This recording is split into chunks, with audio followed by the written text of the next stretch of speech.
Hey guys, it's your girl Kizzy Rock, and yes, Kizzy Rock is my birth given name. Happy Monday morning, guys.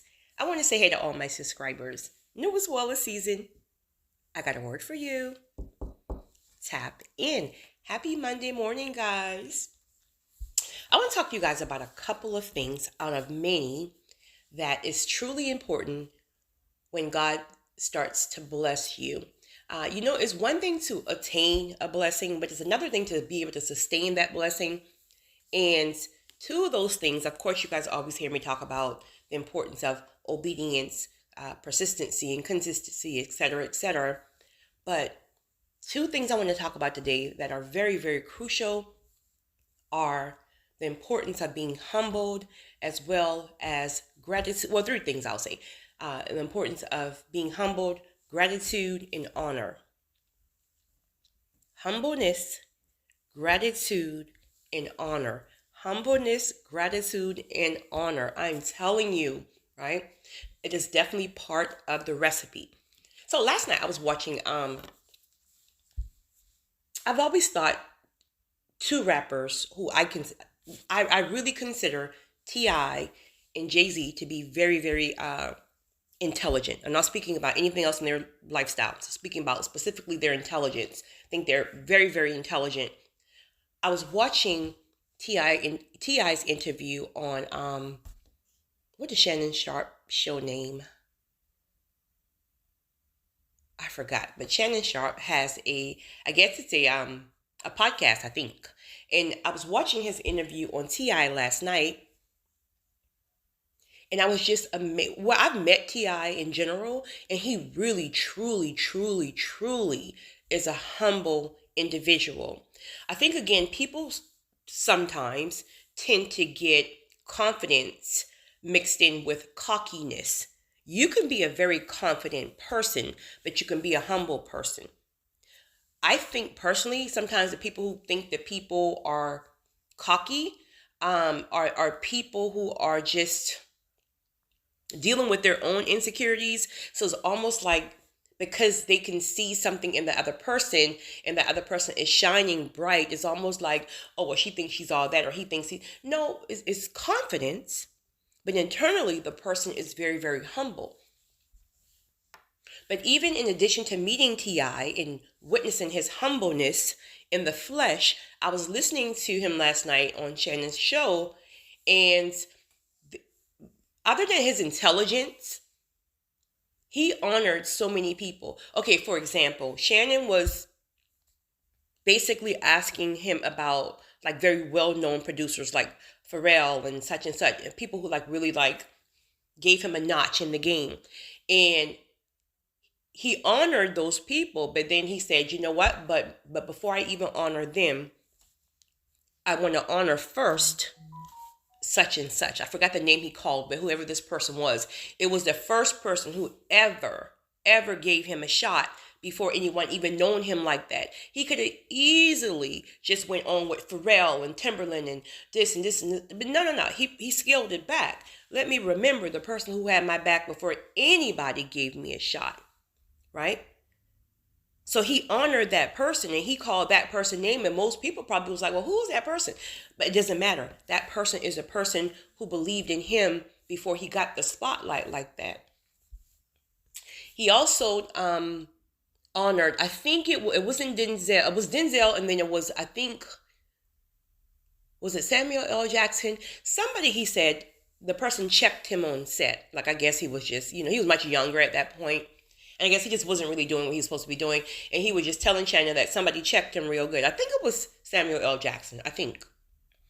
But he was like, listen, in all honesty, I deserved that, right? At that time, I really wasn't polished. I still was trying to really try to make it out here. So I guess I was a little biggity.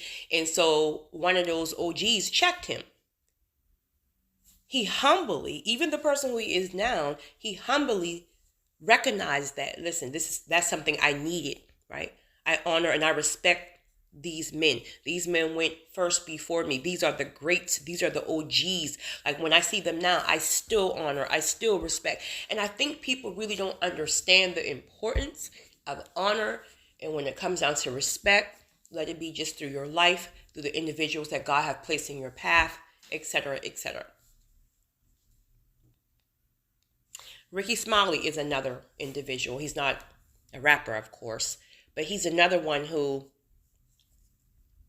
I've witnessed, even in the flesh, when there's not 1,000 people around, where no matter how high God have took, and you guys saw me actually honor Ricky on stage, and one of the things I said in my speech was, no matter how high God have taken him, he still honors God as if he still goes to the neighborhood church every Sunday, like when he was a child. He still honors God. Not saying he's perfect. He still honors God. A lot of time when people start making it, it's like their money, their success becomes their God. But God will watch you. Again, God will open certain doors for you. He's going to watch you. He's going to see, are you getting too biggity?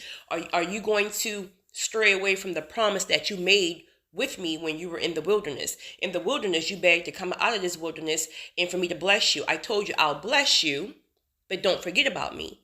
But then life happens. And then people start getting big and biggity and big and biggity. And none of the things that God is requiring of you are the promises that you made of God in the wilderness season. You're not even doing it any longer. So you were able to attain it, but how long are you going to be able to sustain it? Because God will snatch it all and throw you right back into the wilderness. Once you start ignoring these convictions, he will start convicting you to remember, hey, you. Remember what you said to me in the wilderness. Remember that promise you made to me in the wilderness, right? You slipping. I'm asking you to bless this person. You acting like you ain't hearing me. But instead, you want to do things on your own term. So do I need to snatch it back and give it to somebody who I know who's going to be able to steward things accordingly, but most importantly, steward it in the way that I need it to be stewarded, so I can be sure that other people are being blessed in different ways? Are you only thinking about you and your big head family? God will bless you. God will watch you. God will bless you some more. He will watch you. He will bless you again. He will watch you, and you slip, he will snatch it all back and throw you back on your face. Back on your face. Naturally, when God convicts me to do things, honestly, if I'm honest, I don't have a problem at all. Seriously. And I guess it's because genuinely I'm just a server by nature. I love helping people by nature. It just warms my soul to be able to help people in any way that God calls me to help the individual. So with me, it's never that tug of war of like, oh, I don't know if I want to do that. God, come on, find somebody else to do it. No. You want me to do it? I got that. Not to say, again, some things won't be knees buckling, because it's not always about maybe blessing somebody in a financial situation, but just in general. I need you to get a word to this person because everybody else is so afraid of this person.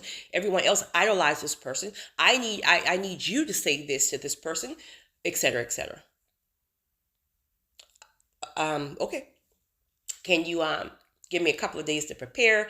Can you show me exactly what I need to do, how I need to do it, how I need to press in, how do I need to really get up in this spiritual posture? What am I going to receive it through the word? Am I going to receive it through fasting? Right?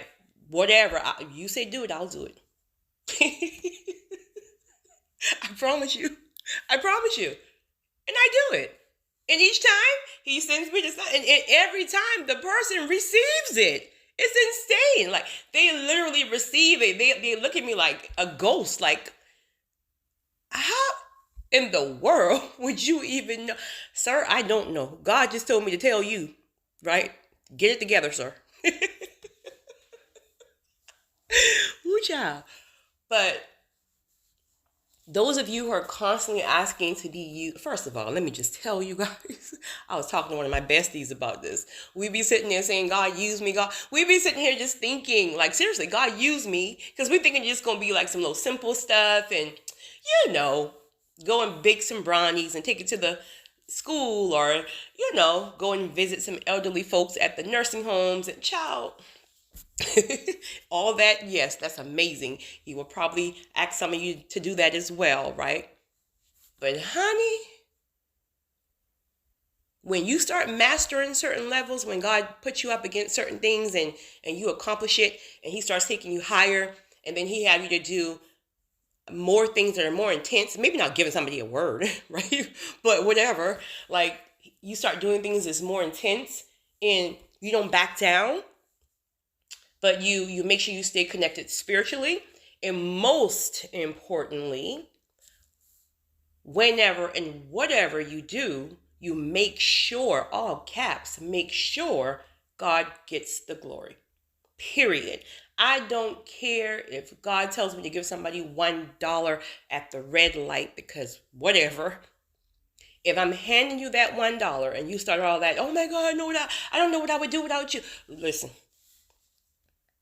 I'm honored that you're thankful, but all glory to God. Because trust me, I'm just not walking around giving just random people words. I'm not walking around just blessing people just because I want to, right? I need me a whole new Prada bag, right? So the point is,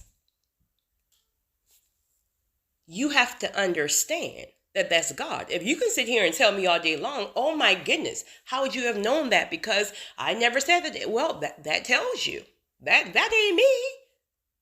I'm trying to enjoy myself up in this event. I want to sit here and you have a good time. I don't want to be up in the corner giving you a word because God said, right? So that's not me. So you have to see God in this. Don't see me. Just see me as a mouthpiece, I guess. You got to see God in this. It's crucial. You got to see God in this. When I was having a conversation with the young lady who I told you guys about with the hotel and her 3 children, I was telling her before, typically if God calls me to bless somebody with a financial seed, he typically always almost always gives me a word to give them prior to, right? So I remember telling her, I said, I'm giving you this money for you to pay for your hotel. However, before you start applauding me, God convicted me to give you this money. I had no reason, no knowledge on your situation about your hotel and your 3 children. So obviously that ain't me. I was about to give you $20. I was going to give you $20. God knew what you were short of. So that's not me. However, God saw all the rejection. He saw all the times you've helped other people. The individuals may have not been grateful, right? He saw all the times that you took your last to bless other people, and now here you're in the hotel with your children and you can't even find half of these people. In saying that, God needs you to understand your blessings come back from God, not people. So many times we want to think that the way we bless somebody, it comes back from that person when we're in our down seasons. No, most times it don't. The blessing comes back from God. This is crucial for you to realize that, okay, I'm not going to just stop helping people because people won't help me. You're going to miss your own blessing like that. You can't. You're cut from a different cloth. You're rare.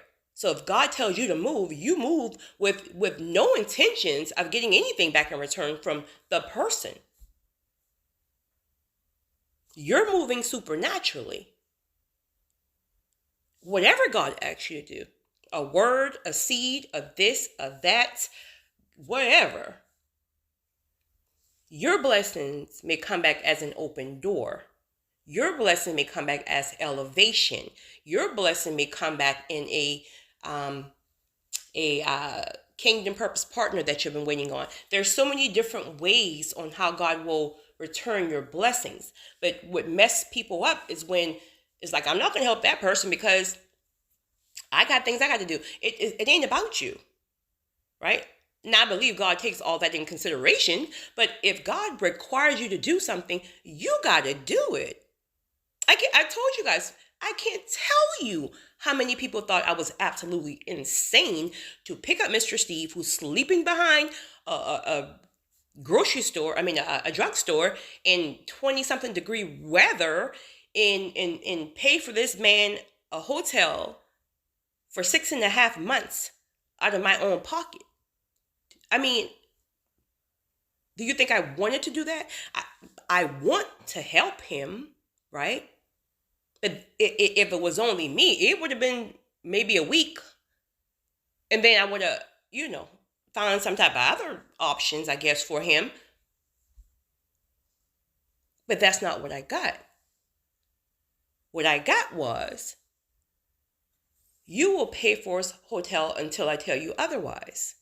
Because see, you or anybody else will look at it in the fleshy sense of, well, it's just about a hotel, get him out the cold, put the roof over his head, and it will be warm again, and then he can go back sleeping behind the store. But it was never about that. That's how physical flesh thinks.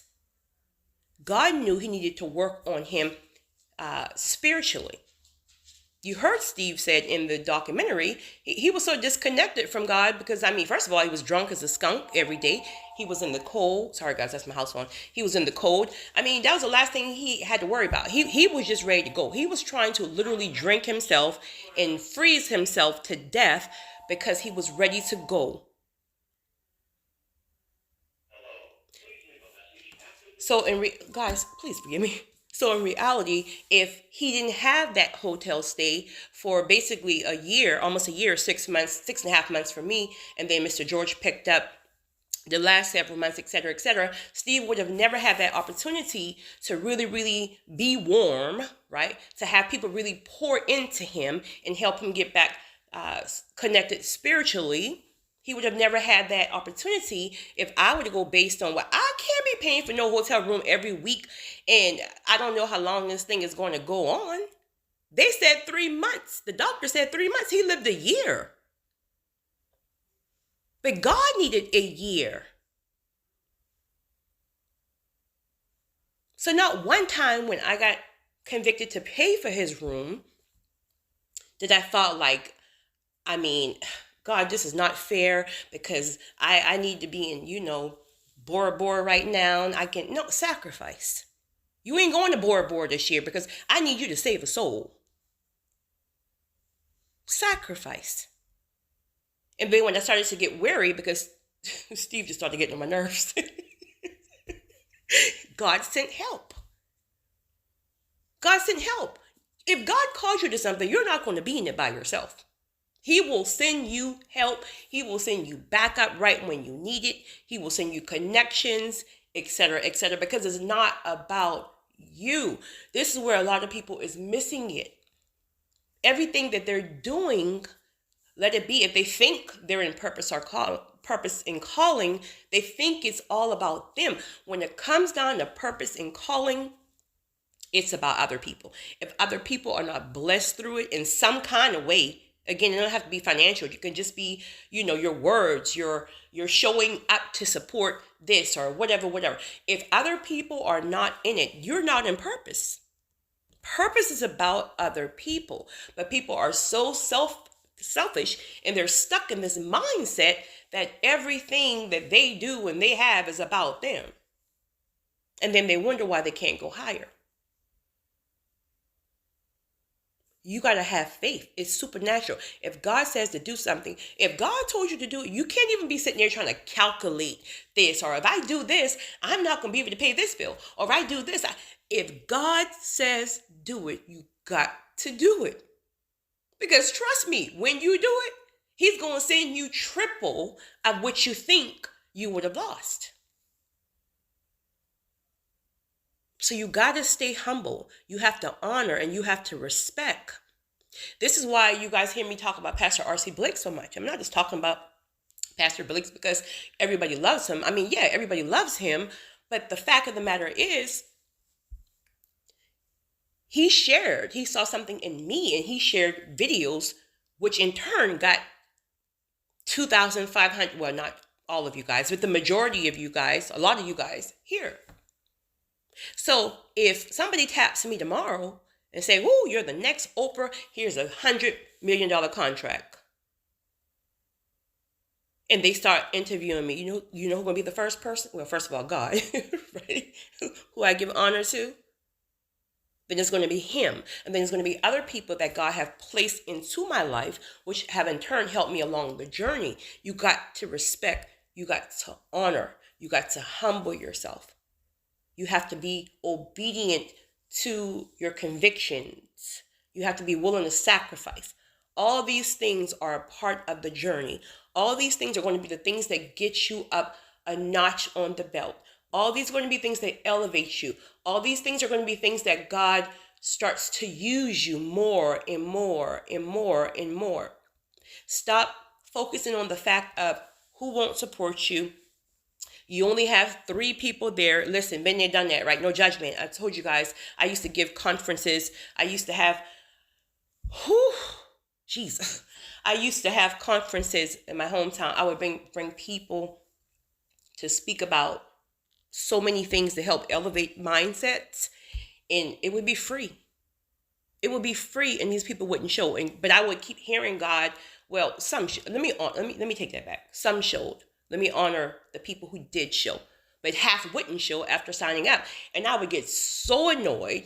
And then I would hear the enemy telling me, "Well, just stop doing it." I mean, obviously, they don't want better. Just stop doing it. You're just wasting money. You're wasting time, and you're okay. So. And I did, right? But then I get convicted again. This is why it's important to pay attention to your convictions. I get convicted again, and God says, I don't care about who's getting on your nerves, who ain't showing up, who's causing you to waste money. You move when I say move. So on the plane back from LA, got a conviction to have another conference. the November right before the pandemic. I did not want to. But it was clear as day. And so I called one of my girlfriends when I got here who's amazing. Actually, she's in a documentary. Amazing at preparation and putting things together, things like that. And I called her. I was like, sis, listen. I ain't got time. I promise you I don't want to do it, right? Because I'm so sick of these people in my hometown who wouldn't show up for things when you're trying to help them. But I heard God clear as day. He said to do it. And she's like, well, listen, I know when you hear from God, you hear from God. So let's get it together. And so I had my last conference, not knowing that would be my last conference in my hometown before God relocated me, right? Still annoyed because I got all this money and I don't have you in well, never mind. Nice environments. Right? Got people there to speak about mortgage. Got people to speak about PR. Got people to speak about such and such. All this stuff. Half Sterling showed. I'm not feeding you hot dogs. I'm feeding you crab cakes. But you still won't show for free. Annoyed. You can tell me I didn't close the book for good because I was done with that. And then I heard God clear as day say, well, yeah, you are done with that. And I'm like, woo, I can save some money now. I don't have to keep. But guess what? Once he relocated me, he started putting me in a room with public figures. He started sending me to give words to public figures. I would walk in a room and these people knew how in the world do you know who I am? But I'm good at playing things off, right? So I'm going to really act like, I guess I am somebody. So, And then it hit me. Your obedience. You did what I tell you to do. Y'all have to, not y'all, but he's speaking to me and us. Y'all have to stop thinking that when I convict you to do something, that you have the answer on how it's going to work out or how I'm going to elevate you. I can tell you to do one thing, but I'm going to bless you in the complete opposite way. In my mind, if I kept having conferences after conferences, and I would even travel with him, but for some reason, I don't know. I thought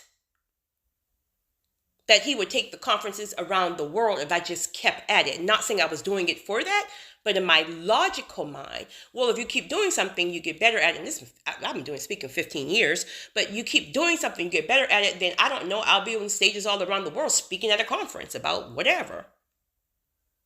No. That's your thinking. So you think that's it? So you've been obedient to me all this time. You've sacrificed all this time. You did everything I tell you to do, and you thought all I'm going to do is just keep you on a level where you talk to people in the neighborhood? No. I need you to talk to some other people now. I need you to talk to some, this is an elevation. They wouldn't listen at that level. Don't worry, I got people for them, right? I got to still work on them, but now I'm going to put you places where I'm going to use you to say things to them that most people won't say. So you see how God works? Obedience, elevation. Obedience, elevation. Sacrifice, elevation. It's spiritual, it's supernatural. So if God is calling you to take a step out on something, you just have to take the step without understanding or attempting to understand how he's going to bless you for it. You're just taking a step because he's telling you to take the step, because you love him, because you respect him. You will do whatever he say, not because you're doing it because you want something in return. No, you're just doing it because you're not going to make your head hard. And he in turn will bless you for it, but you're not looking for it. So we keep trying to figure our lives out. Like, but I don't see. God said start this ministry. God said start this business. But I've been doing it for 3 years. I haven't had one sale yet. It doesn't make sense. So you may be thinking, if you start paving the ground and you're knocking on people's doors trying to push your products or whatever you got going on, that if you stay consistent and ignore your conviction to do other things in other directions that God is calling you, but you're ignoring that because you'd rather stump the ground and push your products because you figure if you do that, that would increase your sales. You'd be stumping that ground for 12 years and wouldn't get one sale. But pull back from that and then move in the direction that he's calling you. If he says, I want you to pull away from that and I want you to go do that, whatever that could be. Your logical thinking will be like, wait a minute, I don't invest $2,000 in this business and this stuff is just sitting here and I'm wasting money and it doesn't make, just go do, sit those things down there, sit the shampoo down, whatever you got going on, your shampoo and your candles, sit it there. Don't forget about it. Just put it there to the side for a minute and go serve somebody else or whatever he's asking, just go do it. And when you go be obedient, while you're serving somebody else, God will send you an email from somebody out of just random would have heard about your product. You don't even know how these people heard about your shampoo or your candles, whatever you got going on. You don't even know how this person even heard about it. And these people find you one day and sign you a $100,000 contract because they say your shampoo is fire. And you're like, how in the world did these people over in this other country hear about my candles? And I was over here stumping grounds trying to get the people in my neighborhood to support me. God honors obedience.